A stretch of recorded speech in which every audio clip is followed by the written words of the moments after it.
Student education guide corner YouTube চ্যানেলে তোমাদের সকলকে স্বাগত।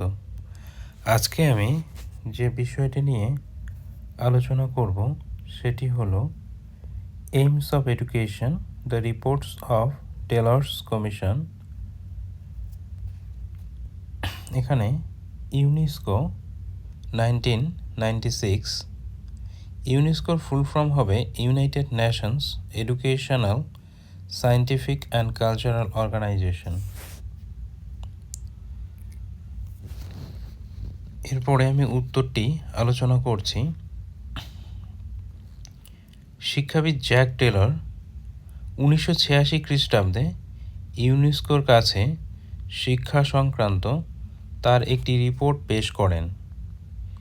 এই রিপোর্টটি লার্নিং দ্য ট্রেজার উইদিন বা শিখন অন্তরের নিহিত ঐশ্বর্য নামে খ্যাত।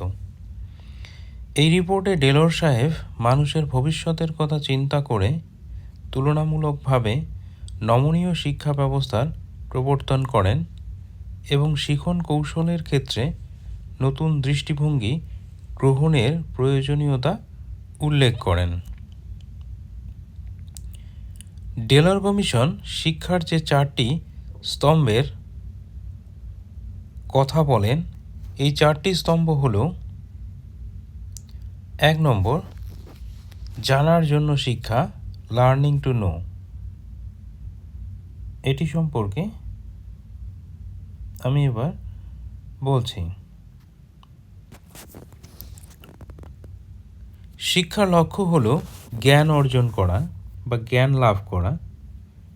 জ্ঞান মানুষের মধ্যেকার অন্ধকার দূর করে। শিক্ষার দ্বারা মানুষের তৃতীয় চক্ষু খুলে যায়। বর্তমানে শিক্ষার ধারায় প্রতিনিয়ত নতুন নতুন জ্ঞানের সৃষ্টি হচ্ছে। জ্ঞানের মাধ্যমে মানুষ পৃথিবীর সমস্ত রহস্যকে জানতে পারে। মানুষ কিছু জানতে চায়, শিখতে চায়, আর এই চাহিদা পূরণ করতে পারে একমাত্র শিক্ষা। এই উদ্দেশ্য পূরণের জন্য শিক্ষার্থীর মধ্যেকার একাগ্রতা, স্মৃতিশক্তি ও চিন্তন ক্ষমতার বিকাশ করতে হবে এবং বিজ্ঞানভিত্তিক পাঠ্যক্রমের সৃষ্টি করতে হবে। ফলে ব্যক্তির জীবনে পরিবর্তন সাধিত হবে। শিশু যত বড় হবে তার জ্ঞানের পরিধি তত বড় হবে। তাই জানার জন্য শিক্ষা শিক্ষার অন্যতম উদ্দেশ্য হিসাবে চিহ্নিত হয়েছে। এরপর 2 নম্বর হচ্ছে কর্মের জন্য শিক্ষা, এর ইংরাজি লার্নিং টু ডু। সুষ্ঠুভাবে ও দক্ষতার সঙ্গে কাজ করার ক্ষমতাকে বলে কর্মদক্ষতার শিক্ষা। শিক্ষার এই উদ্দেশ্যটি মূলত বৃত্তিমূলক শিক্ষার সঙ্গে জড়িত। এই ধরনের শিক্ষার অন্যতম উদ্দেশ্য হল শিক্ষাকে এমনভাবে কাজে লাগাতে হবে যাতে করে ব্যক্তি ভবিষ্যতে বিভিন্ন ধরনের কাজে দক্ষতার সঙ্গে নিযুক্ত থেকে জীবিকা নির্বাহ করতে পারে। জ্ঞানমূলক শিক্ষাকে প্রকৃতপক্ষে ব্যবহারিকভাবে প্রয়োগ করতে হবে। কোটারি কমিশনে সমাজের উপযোগী কর্মের জন্য শিক্ষিত হওয়ার কথা বলা হয়েছে।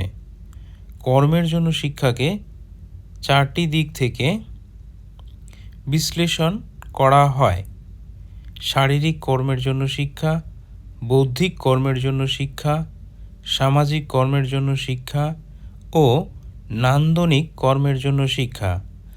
আধুনিক শিক্ষায় প্রজেক্ট পদ্ধতি হল প্রয়োগবাদীদের একটি বিশেষ অবদান।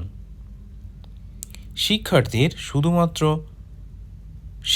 শুধুমাত্র নিষ্ক্রিয় শ্রোতা নয়, সে শুনবে, শিখবে, বুঝবে, খেলবে, জিনিস তৈরি করবে, ব্যবহার করবে এবং তারা জীবনকে বুঝবে।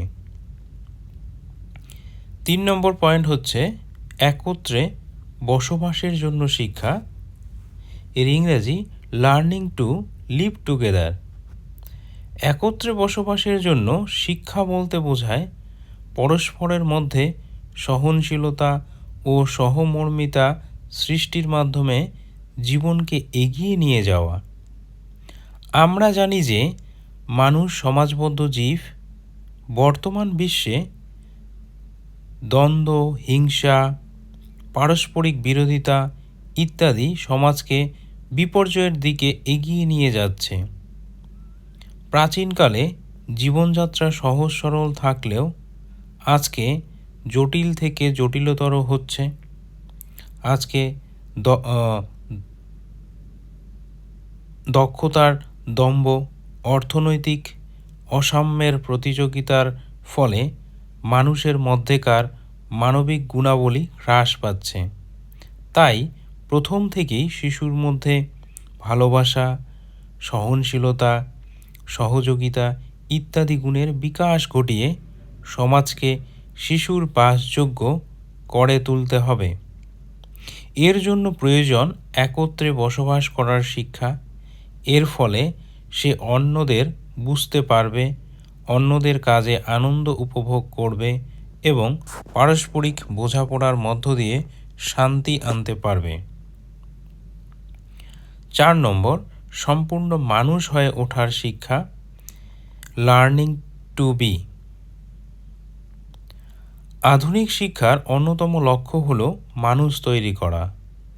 বিজ্ঞান ও প্রযুক্তি নিত্য নতুন আবিষ্কার মানুষের জীবনে আশীর্বাদ নিয়ে এসেছে, তেমনি কোনো জ্ঞানেই আর স্থায়ী নয়। ফলে জীবনের সমস্যাবলী সমাধান করতে গিয়ে তারা দ্বিধাগ্রস্ত হয়ে পড়ছে। ফলে জীবনযাপনের রীতিনীতির মধ্যে অনেক পরিবর্তন লক্ষ্য করা যাচ্ছে। সুষ্ঠু জীবনযাপনের জন্য তাদের মধ্যে বিবেক, মনুষ্যত্ব, নৈতিকতা, পারস্পরিক সহযোগিতা প্রভৃতি গুণের বিকাশ ঘটাতে হবে।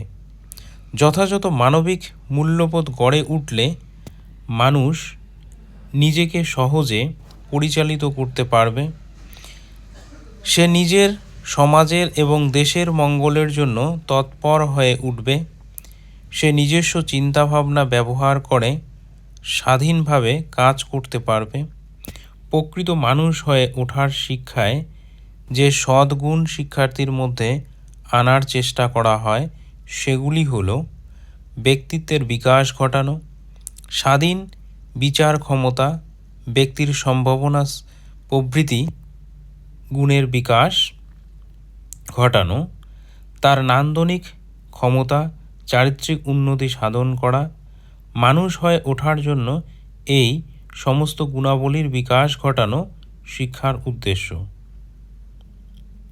তো স্টুডেন্ট, আজকের টপিকটি এখানেই শেষ হচ্ছে। তোমরা আমার ইউটিউব চ্যানেলটিকে অবশ্যই সাবস্ক্রাইব করবে আর লাইক শেয়ার করতে ভুলবে না। আর নতুন নতুন ভিডিও পাওয়ার জন্য কমেন্ট বক্সে কমেন্ট করে জানাবে। Thank you.